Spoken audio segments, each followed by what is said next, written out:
Welcome to Troglodyte News Network, your source for conspiracy debunking and stupid stomping. Babe's Troglodyte reporting. Today's stories. Gracie, Crankosaurus, was just seen in the public park today. When asked about her recent date with Daniel Pratt, she uttered, "Bah." He must have been tasty, Gracie. The big bad fight the flat earth recently huffed and puffed, debated and debunked three little Flerfs. The Flerf community is outraged by his win, citing, quote, unfair use of science, unquote. Debunk, the drunk monkey, has recently added new subscribers to his channel. Way to go, Debunk. Keep up the good work. The cybership Troglodyte returned from its recent mission today after a harrowing battle with INREM. No casualties were reported amongst the crew. Well done, Captain and crew. A new flat earth debunking channel has been spotted on YouTube. Blue Marble Science. You can find their link in the description box. Please support our fellow debunkers. And our main story tonight, D. Marble is having problems understanding gravity and orbital mechanics.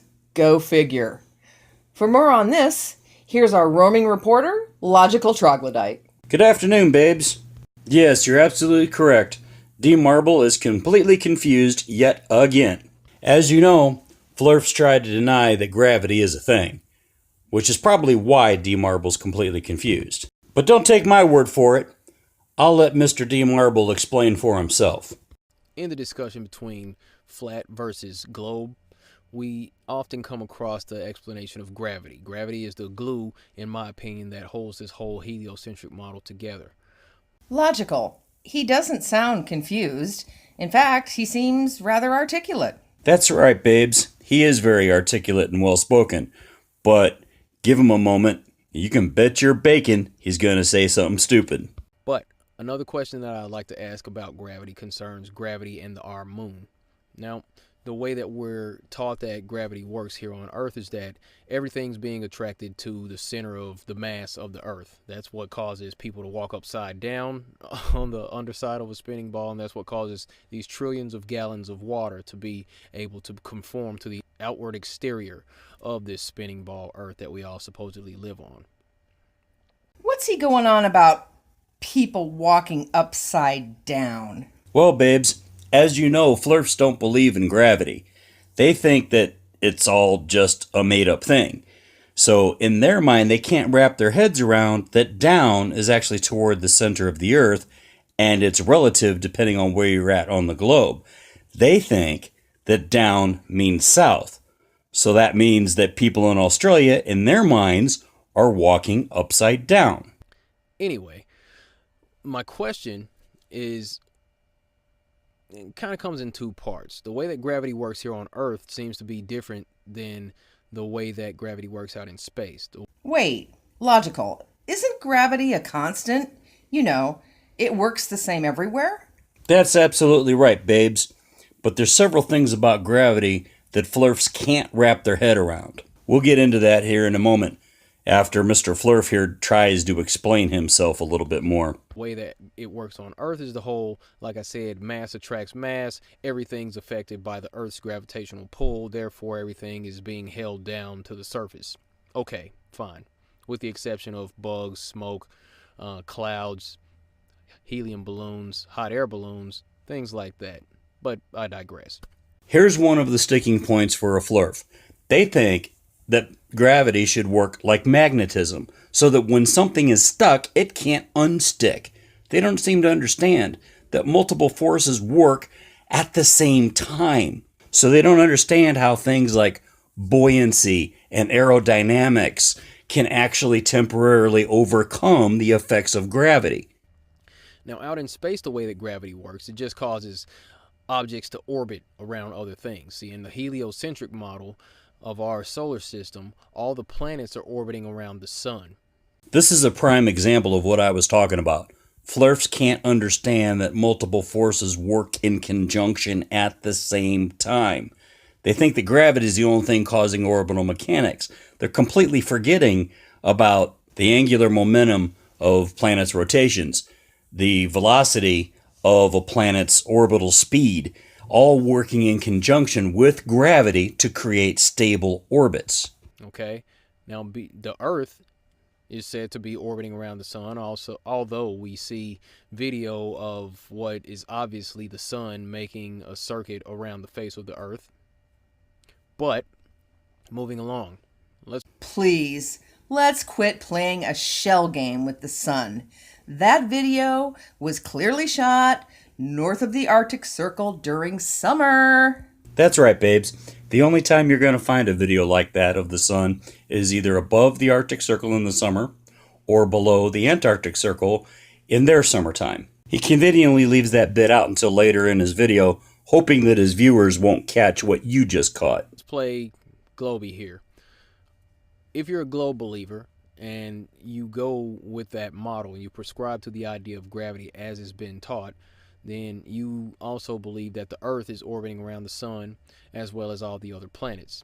Notice his use of language here. He's calling us globies and globe believers, which is trying to disqualify us as reasonable people. He uses words like believe to try to get his audience to think that these things aren't true. But belief doesn't enter into this at all. It's science. It's observable fact. Now, there are 5 planets that are beyond the Earth that are still orbiting around the sun due to the idea of being within the sun's gravitational pull. Those planets are Mars, Jupiter, Saturn, Uranus, and Neptune. Now, according to the globe model, Jupiter is the largest planet in the solar system. It has a 272,967 mile circumference, and it's also large enough to hold 1,321 Earths inside it. Well, logical. He's got part of the science right, but he just has to go and throw in all this make-believe horse shittery. That's right, babes. This is another favorite tactic of Flerfs. They try to use just a little grain of truth and then build a bunch of supposition and paranoia and conspiracy theory around that truth. Neptune is the planet that's farthest away from the sun in our solar system. It's said to be 2.793 billion miles away from the sun. Now, I would have to ask the question, if the largest planet in our solar system, Jupiter, is subjected to the gravitational pull of the sun, if the planet that is farthest away from the sun, Neptune, is subjected to the gravitational pull of the sun and caused to orbit around it, why is it that our moon, which is hilariously smaller than Jupiter and way closer to the sun than Neptune, why is our moon not orbiting around the sun? Where's he going with this, logical? Why does he think the moon is odd man out and should be orbiting the sun instead of the Earth? He's ignoring the fact that gravity is proportional to the body's distance to each other. So the moon, being so much closer to the Earth than to the sun, is going to orbit the Earth. And the Earth and the moon both together orbit the sun. They can't wrap their head around multiple things working together. What we understand in the flat earth community, the sun and the moon are what moves here. They make a clockwise circuit around the center, which is known as the North Pole. Seems like the flat earth believers don't understand the obvious. You can say that again, babes. I even took a trip to Alaska last summer so I could get a time lapse of the sun doing just that. The sun starts at this orange pole, moves off around the mountains, comes back around this little hill, comes back through the sky, and there it is back at the orange pole. Oh, spare me, D. I already knew what you did. So, if we have 5 planets that are much larger and much further away from the sun than our moon, why is it that the moon doesn't orbit around the sun?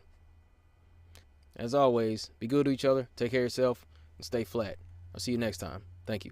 And there you have it, folks. D. Marble and the Waltz of the Flerfs. Cherry pick your evidence, discard everything else, wrap that little bit of truth up in paranoia, supposition, and conspiracy theory, and hope like hell no one's smart enough to catch on and really answer your question. Gracie? Nope, sorry, D. Marble's not really here. It was just a recording we were talking about. Gracie? No, don't look at me like that. Gracie? No, no! This has been Troglodyte News. Babes in Logical Troglodyte Reporting. Thanks for watching. If you enjoyed this and our other content, please like and subscribe.